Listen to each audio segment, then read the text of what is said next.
Alors, je sais que ça va être bizarre de dire ça, parce que le score du match, c'est quand même 4-1 pour le PSG, mais en tant que supporter du PSG, je suis vraiment mitigé, je vais pas dire inquiet quand même, mais je suis mitigé et je suis un peu, même beaucoup énervé à l'issue de cette rencontre. Bon, évidemment, on va également parler de l'OL, ne vous inquiétez pas.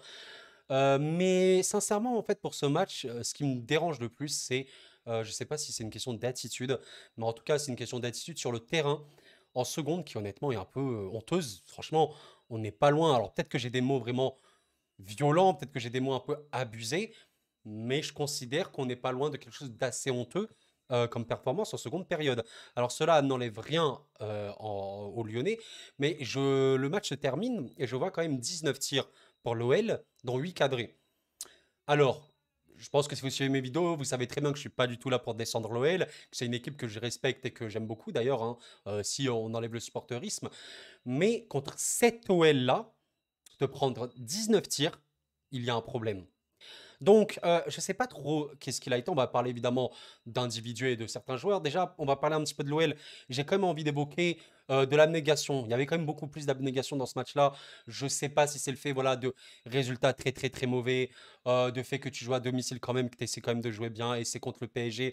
Tu as envie de te donner plus, mais je vais quand même mettre une mention spéciale à Cherki, qui même si voilà, je sens qu'il est encore jeune, je sens que parfois c'est pas peut-être la folie furieuse, mais il a quand même été dangereux. J'ai envie de lui tirer quand même mon chapeau, je sais pas si c'est le terme, mais j'ai envie de le souligner. Noama, alors ça, à Lyonnais, c'est une immense satisfaction, mais vraiment, vraiment immense satisfaction côté lyonnais. Noama, vraiment, vraiment, bah, je trouve un match où quand il a eu des ballons, il était très, très déstabilisant. J'ai quand même envie de souligner Baldé. Baldé qui a fait pour moi un match quand il est rentré. Donc c'était bien. Par contre, Cacré en 10, comme il a à peu près été dans ce match-là, j'ai pas trouvé que c'était très pertinent, mais que voilà, globalement, c'est un petit peu les points que j'ai envie de souligner côté lyonnais. Et voilà, la mentalité était vraiment meilleure en seconde. D'ailleurs, Lyon remporte la seconde période 1-0. Et bon, maintenant, voilà, on va vraiment parler du PSG. Alors, moi, j'ai l'œil aussi du supporter parisien. Je connais très très bien mon club, mais on va également parler en mode objectif, hein, il faut être très honnête. Il y a des joueurs que j'aime énormément. Exemple, Warren Zaïre-Emery. Bah, c'est un de mes joueurs préférés, honnêtement, hein. C'est un des joueurs qui représente pour moi le mieux l'esprit parisien, le maillot parisien et tout. Force est de constater qu'il est un peu passé à côté aujourd'hui. Je vais le dire clairement. Je pense que c'est ce qui nous a aussi coûté un match qui était beaucoup plus dur que prévu. Encore une fois, je sais que c'est bizarre de dire ça parce qu'à la mi-temps, tu mènes 4-0. Alors oui, à la mi-temps, tu mènes 4-0. Cependant, il ne faut pas dire que l'OL n'a pas du tout eu d'occasion. Alors ça, ce serait vraiment mentir. Je pense qu'on a eu je ne sais pas comment dire, mais un manque, je ne sais pas si c'est d'envie, mais il y avait beaucoup moins d'intensité que dans les trois premiers matchs du PSG. Ça, c'était assez clair. À la perte de balle, vraiment dans les trois premiers matchs, il y avait une réelle volonté d'aller directement sur le porteur, un contre-pressing très très intense. J'ai beaucoup moins vu ça. J'ai trouvé même l'équipe par moments qui était pas loin d'être scindée en deux, qui n'est pas très très bon signe honnêtement. Et Donnarumma te sort un vrai vrai match. On va dire que jusqu'à la 30e, ça va à peu près. Mais à partir de la 30e, entre la 30 et la 45e, Lyon tire quand même pas mal. Et bon, à la seconde période, vous avez bien vu. Et ça, c'est pas ultra, ultra positif, je trouve. Alors oui, on va me trouver vraiment ultra, ultra strict, ultra pessimiste, machin. Alors vous inquiétez pas, il y a évidemment d'excellents points côté parisien. Évidemment, à la mi-temps, moi je suis en mode ah mais c'est incroyable ce qu'on a fait, bien évidemment. Même si voilà, il y a eu peut-être un petit peu des erreurs, des errances plutôt défensives. Je ne vise même pas les défenseurs en tant que tels, parce que je trouve que Marquinhos, Skriniar, Hernandez te font un vrai match, hein. Sincèrement, pour moi, ils sont même pas à cibler réellement. Mais c'est plus une question, encore une fois, de collectif qui est très, très, très impressionnant, mais qui, je trouve, à la perte, bah, laissait vraiment beaucoup d'espace. Peut-être que Vitzla, il était vraiment trop. Comme je vous l'ai dit, Warren Zaïre-Emery, pour moi, il fait un match un petit peu où il est absent. Je trouve qu'il est pas dedans. Je sais pas si physiquement il était diminué ou si, voilà, je sais pas. Mais là, pour une fois, on a senti un peu son âge. On dirait qu'il était un peu, je sais pas, c'est pas impressionné, mais il n'était pas clairement comme contre Lens. Et on l'a vu. Et vraiment, oui, le PSG a vraiment fait de merveilleuses choses. Mais, enfin, s'il vous plaît, ça va vraiment très très vite. Et voilà, Vitinha, j'ai quand même envie de parler de lui. Parce que Vitinha a évidemment un rôle très clé, très majeur dans ce PSG-là. Un petit peu le liant dans le demi-espace gauche, vous avez vu pour Kylian, hein, c'est vraiment un lieu milieu attaque. Et il a été très très bon par moment. Voilà, je pense notamment au doublé de Kylian, où il arrive à te faire une passe en une touche, un truc comme ça. Je crois que c'est encore Ugarte à l'initiation de ce but, ou peut-être Asensio, mais bref, il te fait vraiment de très bons trucs, Vitinha.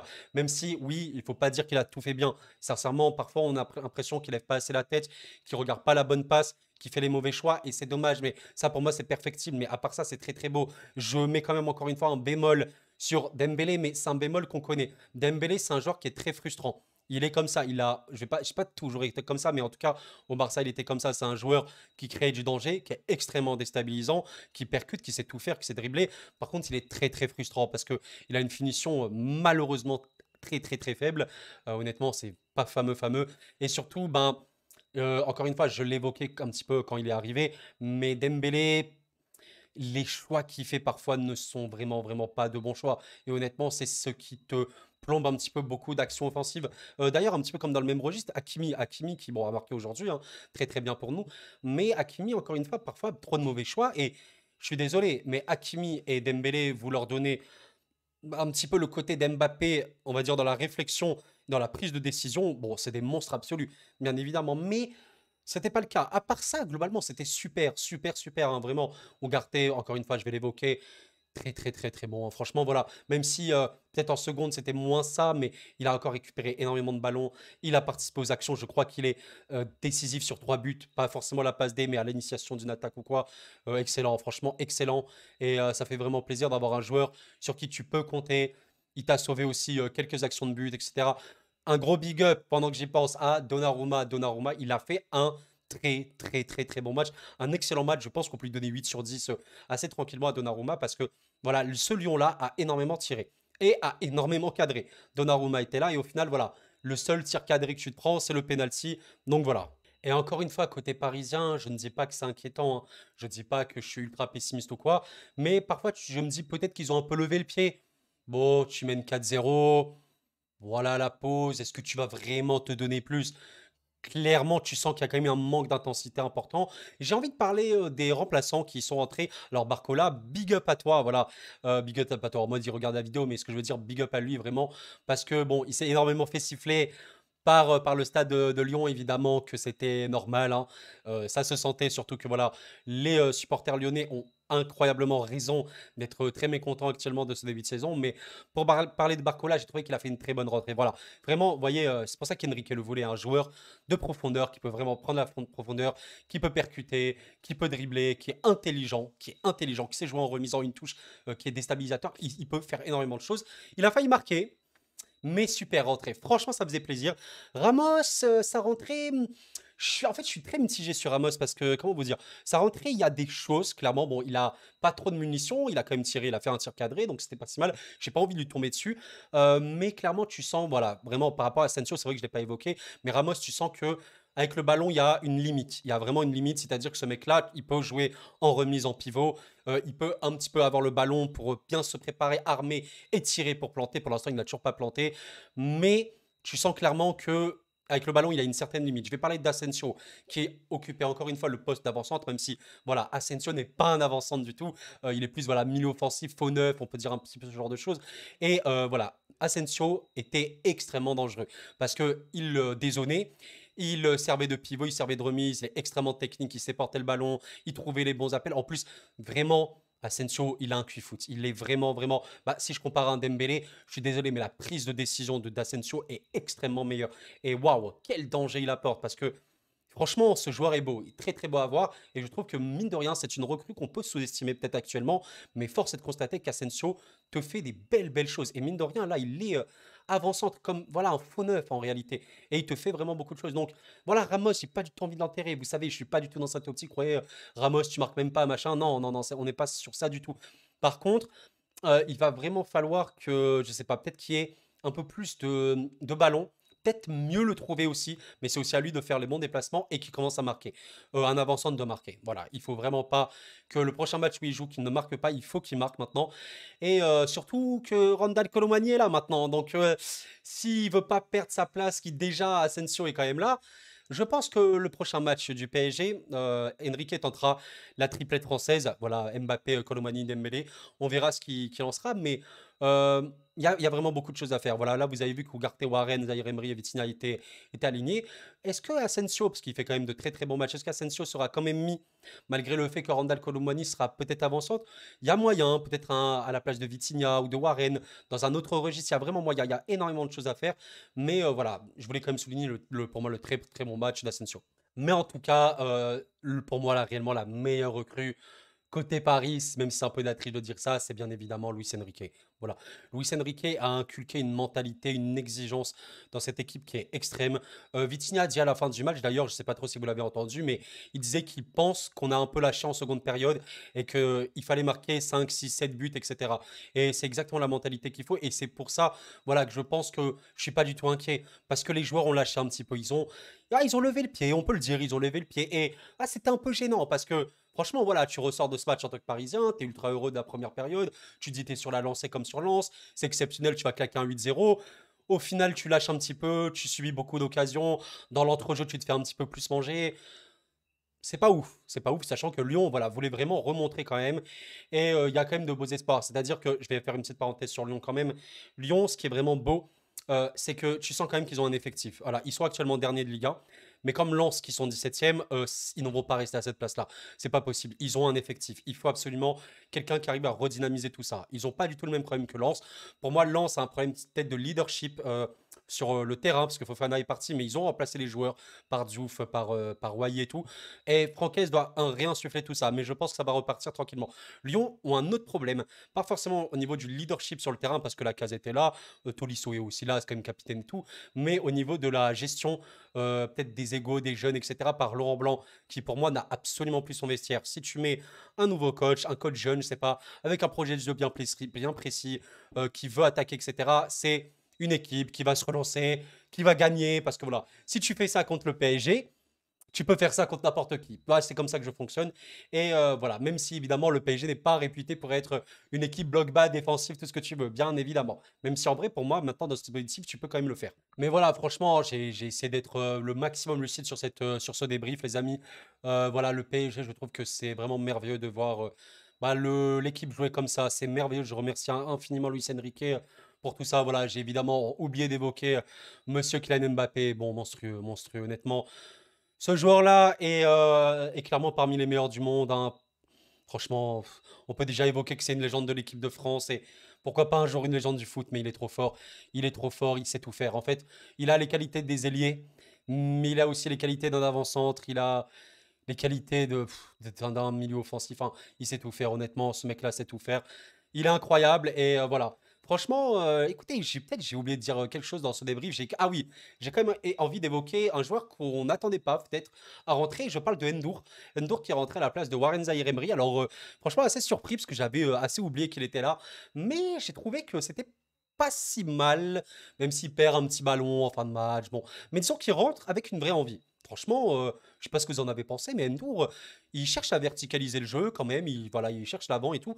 C'est pas si mal. Bon, il a eu quelques petites minutes, mais je me suis dit, bon, bah, on est à toujours Ndour en sortie de banc et tout. Mais voilà, voilà. Je pense que là, pour le PSG, ça va vraiment être la question pour Enrique, ça va être de se dire, bon, comment tu vas commencer avec ton attaque? Est-ce que tu vas vraiment partir toujours sur ce Mbappé, Asensio et Dembélé? Ce que personnellement, je ne pense pas à terme, parce qu'il y aura forcément soit Ramos, soit Kolo Muani. Et à partir de là, il faut voir le rôle d'Asensio, parce que est-ce que Asensio sera remplaçant? Et vous savez quoi? Je me dis que bon, Warren est quand même très très très jeune. Même si voilà, Warren fait des choses qu'Asensio ne fait clairement pas, hein. Asensio est beaucoup beaucoup plus offensive. Mais je me dis par exemple pour un Vitinha, est-ce qu'il serait pas peut-être enclin à être sur le banc et à tester un petit peu Asensio comme ça dans le demi-espace gauche pour faire le relais entre le milieu et l'attaque avec Kylian, on sait pas, on sait pas. Mais Asensio là aujourd'hui, je pense qu'il y aurait beaucoup beaucoup de mal de le regarder dans les yeux et te dire mon gars tu vas sur le banc. C'est vrai que c'est très très dur. Mais voilà, les amis, moi je pense très clairement que Colomania va clairement jouer et titulaire hein, pour le prochain match parce que Ramos n'est pas dans la bonne dynamique, hein, clairement, bon il revient et tout. Mais je me dis on verra clairement. Et j'ai envie d'évoquer un dernier point que j'ai quand même failli oublier, c'est Dembélé. Alors Dembélé, comme je l'ai évoqué un peu plus tôt dans le débrief, c'est quand même un joueur qui est frustrant parce que il a des qualités indéniables, mais il est frustrant dans sa prise de décision et dans sa finition. Vous savez quoi? Et ça, c'est sûr et certain que ça trottine dans la tête d'Enrique. Comme il avait évoqué en début de saison, personne, et je dis bien personne, n'est titulaire dans cet effectif. C'est-à-dire que si tu es moins bien et si un autre est plus fort, il prendra ta place, qu'importe ton CV. Et l'entrée de Barcola, c'est quand même une très très très très bonne entrée. Ou du moins, c'est une entrée qui te dit waouh. toi, tu peux vraiment, vraiment nous être utile cette saison. Et je l'évoquais un petit peu quand il est arrivé. Pour moi, Barcola, c'est absolument pas comme Ekitike. Ekitike arrive dans un contexte chaotique, cataclysmique. Il est plus un petit peu ailier qu'avant-centre réellement. Je ne sais pas si certains le savent, mais à Reims, il jouait beaucoup plus sur l'aile gauche. Et il n'avait pas vraiment sa place. Barcola, c'est pas du tout le cas. Barcola est polyvalent, déjà il peut jouer sur les deux côtés. Et il a surtout des qualités qui sont extrêmement recherchées par Enrique. La profondeur, la percussion, les dribbles, etc. Donc, je suis en train de me dire, bon, Dembélé jouera toujours titu, mais si Barcola, qui te fait des petites rentrées, par-ci, par-là, il est de mieux en mieux, il marque, il te fait une passe D, ah, ça peut vite partir. Donc voilà, mais c'est bien, la concurrence, comme disait notre cher ami Emery. Ce qui est important, c'est la concurrence. La concurrence. On n'oublie jamais la concurrence. Mais voilà, voilà. Et voilà, j'espère que Warren se reposera un petit peu pendant cette trêve, même s'il va rejoindre les espoirs, et qu'il sincèrement, voilà, se remettra un petit peu plus au niveau. Mais globalement, exceptionnellement, bon match collectif du PSG. On a une équipe de football, supporters parisiens, on est heureux. En seconde période, pour moi, tu lèves le pied, donc c'est assez frustrant. Mais pour finir, un mot quand même par rapport à l'OL. Il y a des motifs d'espoir. Il y a des joueurs de talent dans cet effectif. Noama, c'est quelqu'un, waouh. Le Noama Cherki, Lacazette, s'il arrive, il me hype grandement. Kadewere, même s'il fait pas le match de ouf, il y a quand même Baldé. Je pense notamment à Akuoku, qui n'a pas encore joué. Et à Diego Moreira. Ah ouais, non, mais il y a quand même des joueurs, hein.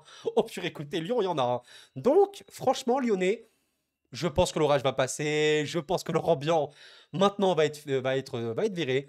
Et on va repartir sur de bonnes bases. Voilà, voilà. Bref, en tout cas, si vous avez aimé la vidéo, pensez à vous abonner, les amis. Franchement, c'est le meilleur moyen de m'aider. On vise les 1000 abonnés.